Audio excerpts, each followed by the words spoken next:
Hello, beautiful people. Welcome to my channel. Thanks for tuning in.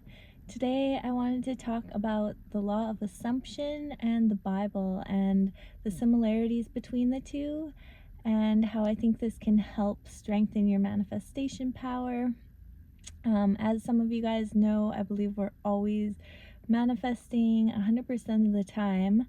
I really believe that we are already natural manifestors.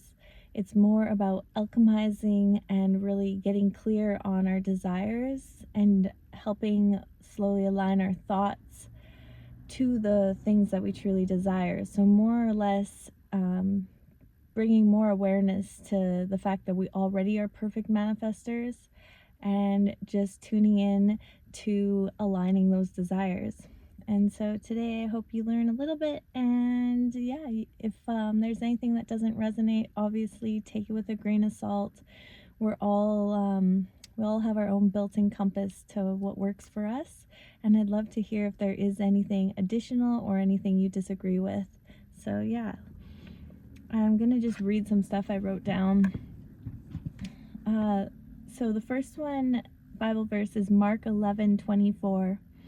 And it says, "Therefore I tell you, whatever you ask for in prayer, believe that you have received it, and it will be yours." And this verse just supports the idea that whatever you're assuming your desire to be, it will be. And in the law of assumption, you are encouraged to assume or believe that your desire is already fulfilled. And this belief helps bring it into reality. So the key is to believe in the present reality of your desires.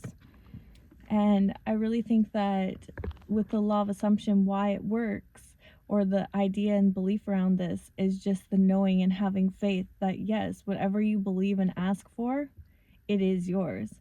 And that's not an easy thing for a lot of people to get around because it seems too magical to be true. But it says it in the Bible, and it's another thing that's in the law of assumption. The next one is Matthew 21:22. And says, "If you believe, you will receive whatever you ask for in prayer." Again, it's the same kind of thing that's just emphasizing on believing before receiving. And that's the main central component that's bringing this into your being. And yeah, so again, it's just confirmation. With another verse, Hebrews 11:1. Now faith is confidence in what we hope for and assurance about what we do not see. And this verse speaks to the power of faith, which in the law of assumption is akin to assuming the desired outcome even before it's visible or manifest. So the confidence and assurance in something not yet seen are key elements of the law of assumption. Obviously, sorry, it's so bright now, I don't know what's happened. But I think the sun was behind a cloud, now it's full out. But so just really having that extra faith in knowing that these laws are true, and that also what it's preaching and telling in the Bible, that these verses are true, that you are allowed to believe in something before you actually see it. 2 Corinthians 4:18. So we fix our eyes not on what is seen, but on what is unseen, since what is seen is temporary, but what is unseen is eternal. And this is talking also about the principle that doubts block the flow of manifestation. And the law of assumption teaches that assuming the outcome with unwavering belief, without doubt, helps manifest the desired result. And doubt contradicts the assumption and weakens the power of belief. So I know it's hard not to doubt stuff, especially if there's been a time lapse for something and something's unseen, but we really have to stay true to our belief and our knowing, and just not give in to doubt when it sinks in. And the way I like to do this is when doubts pop in my head, when I don't believe they're benefiting anything, I try to say, stop, transmute, and I say the opposite to what I know is true. And maybe I say something like, even though it's unseen, there's been so many things that were unseen that came into my reality. or just confirming the Bible verses again, or any of the law of assumption, and just reprogramming those old thoughts of lack and disbelief, or when you have doubt sink in. And Proverbs 23:7, for he thinketh in his heart, so is he. And this verse aligns with the idea that your inner assumptions and beliefs shape your reality. And the law of assumption teaches that by assuming the truth of your desires in your heart, you begin to manifest those desires outwardly.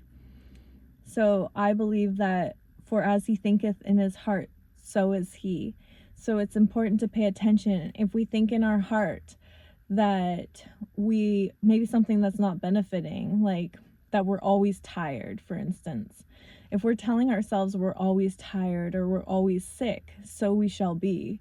So changing those dynamics and assuming the best really is important. And even if it's not there yet, and maybe you are sick and you are tired every day, just telling yourself the opposite story will help that manifest into the reality that we're living.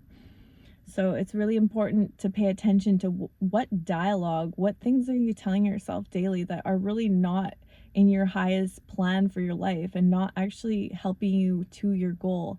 And they're actually doing the opposite by holding you back. And then Matthew 17:20, he replied, because you have so little faith, truly I tell you, if you have faith as small as a mustard seed, you can say to this mountain, move here to there, and it will move. Nothing will be impossible to you.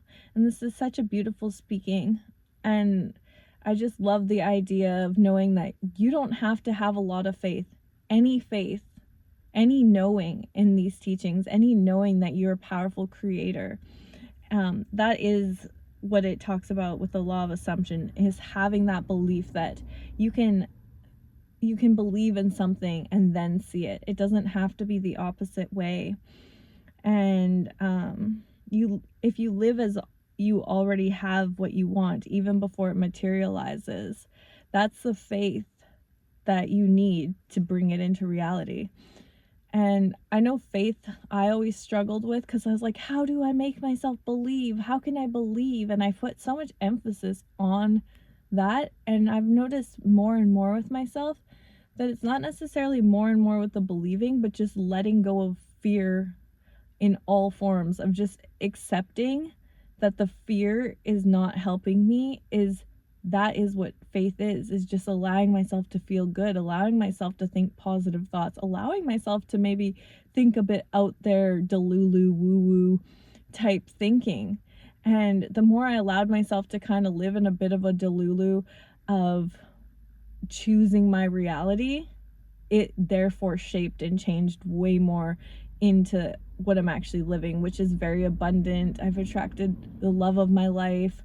I wake up and I get to spend time with my daughter, and just really, there's so many beautiful things I've attracted. And the more that I looked back, the more that I felt and knew that the magic I created was my doing in my faith that I had. And obviously the universe aligns in divine timing, and that's really beautiful. But it's not like you have to force the faith. It's just that it's gonna happen the more that you let go of the fear, and you just have to trust. You have to trust without seeing, and it's a leap you have to take, and it's worth it. It's, the fear will creep in, but you just tell it doesn't have any more place in your mind, in your life. And we had Matthew 7:7, ask and it will be given to you, seek and you will find, knock and the door will be open to you. This verse echoes the idea that once you ask or assume, the universe or God responds. It suggests that manifestation is a result of confident, clear desire, and an assumption that you will seek is already in motion. So it's really just saying that you just need to ask. You just need to ask for what you want, and it's going to be given, and those doors will be open to you. And if we're sitting there not being clear on what we want, that's the first thing, is really getting clear on what you do want and what you do desire and what your big goals are. And then not being afraid to just ask and put it out there, even if it's crazy. Even if you want to go live halfway across the world, doing a completely different job, switching up your whole life, your whole routine, and you have no money in your bank account right now, like, don't be afraid to at least get clear on these massive dreams for yourself, because they can't come into fruition if they're not at least on your mind and you're not at least believing a part of you can get there. It's not, you don't have to get there right now. There's baby steps, and every dream and every desire can be broken down into steps that are accomplishable, which can be given to you. And I think belief and knowing that you're worthy to be given these gifts to, because you're a divine creator, is the first step to all of this. And then we have Proverbs 4:23. Above all else, guard your heart, for everything you do flows from it. And I used to look at this when I was attending 11:11 on the clock. I used to look at this when I was going to like youth group and stuff. And I always used to think, guard your heart. Like, it seems so like such an intense thing. Like, I want to be open. I don't want to guard my heart. But it makes more sense to me now. And the heart in biblical terms, I think, represents the inner core of one's beliefs and assumptions. This verse underscores the importance of guarding and shaping your inner beliefs and assumptions, as they directly influence the external world and action. And what that means is you're going to have people come into your life that are going to cut down your dreams. And there's going to be people that say this is all a bunch of woo-woo, and there's going to be people that just don't believe it, or are in a really strong fear state and don't have the dreams and desires that you do at this place. And that's fine. You don't have to convince the whole world to know that this is the truth or that this is your belief or any of this. But just guard that bit of truth and knowing for yourself. Like, don't let it derail you when someone comes and kind of laughs at your dreams or teases you or thinks that you're like crazy, like, stay strong, and that's okay. Like, just know you were maybe there at one point too, and that this is all new knowledge for you. But yeah, just guard that precious, small, innocent, sweet child of yours that knows the truth of the universe, and protect your well-being and your happiness, because that is what is creating your new world. And if you keep getting down because other people are cutting you down, then you're going to start to see that show up in your life. And then you might start confirming that as well and being like, oh, well, it's still not here. And I've just, manifested all these other bad things in my life because so-and-so or myself. So just guard that sweet part of your heart. But it's not saying to be closed off or guarded and not, jump into love or caring about others. Just wanted to mention that. Matthew 6:8 is, do not be like them, for your Father knows what you need before you ask him. And this verse speaks to the idea that God or the universe already knows what you need and want, even before you ask. The law of assumption teaches that assuming the fulfillment of your desire is already known and granted, and aligns with this belief, that your desires are already a reality in the spiritual or the unseen realm. So this is another thing, is that we have no matter what, you're already such a beautiful manifester and creator, and you don't have to sit there writing every single detail, journaling over and over to manifest. It's already happening. God already knows what your thoughts and your desires are, and it's already got everything in the work. The biggest part is the belief in this all, and really just allowing and trusting that with divine timing, things will flow into your life exactly how they're supposed to. And I just want to tell a short story because it was about this kind of thing. I really loved this house that I wanted to buy. It was my first house, and it was so perfect, and it was everything I dreamed of, and it was in the price point, and I put a bid onto this house. and it fell through. And I was super bummed and super upset at the universe because I was like, this is perfect. Like, I've waited so long and I had been looking for a long time. And then I got outbidded and the house didn't work out.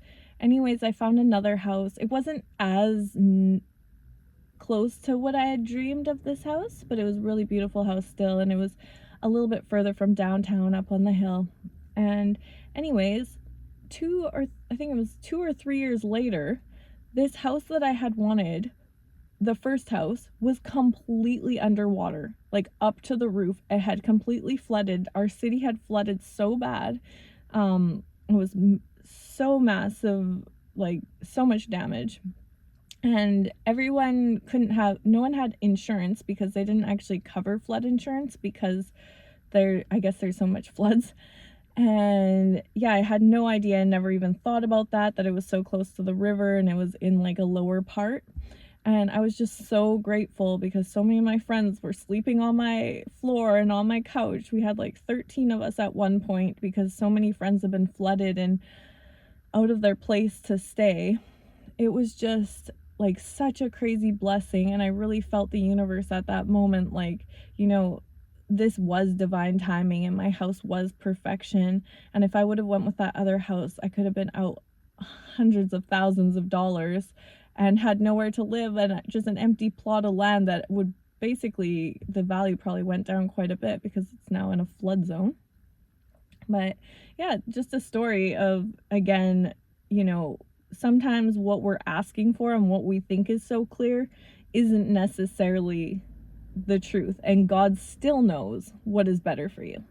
And that's just something really beautiful to remind yourself, that like your situation might be more beautiful than you even realize, and things don't always show themselves until a bit of time. And last one is Isaiah 55:11. So is my word that goes out from my mouth. It will not return to me empty, but will accomplish what I desire and achieve the purpose for which I sent it. This verse highlights the power of word and declaration. In the context of the law of assumption, when you assume and speak your desires as if they are already true, those declarations, like God's word, are powerful and will not return void. They will manifest.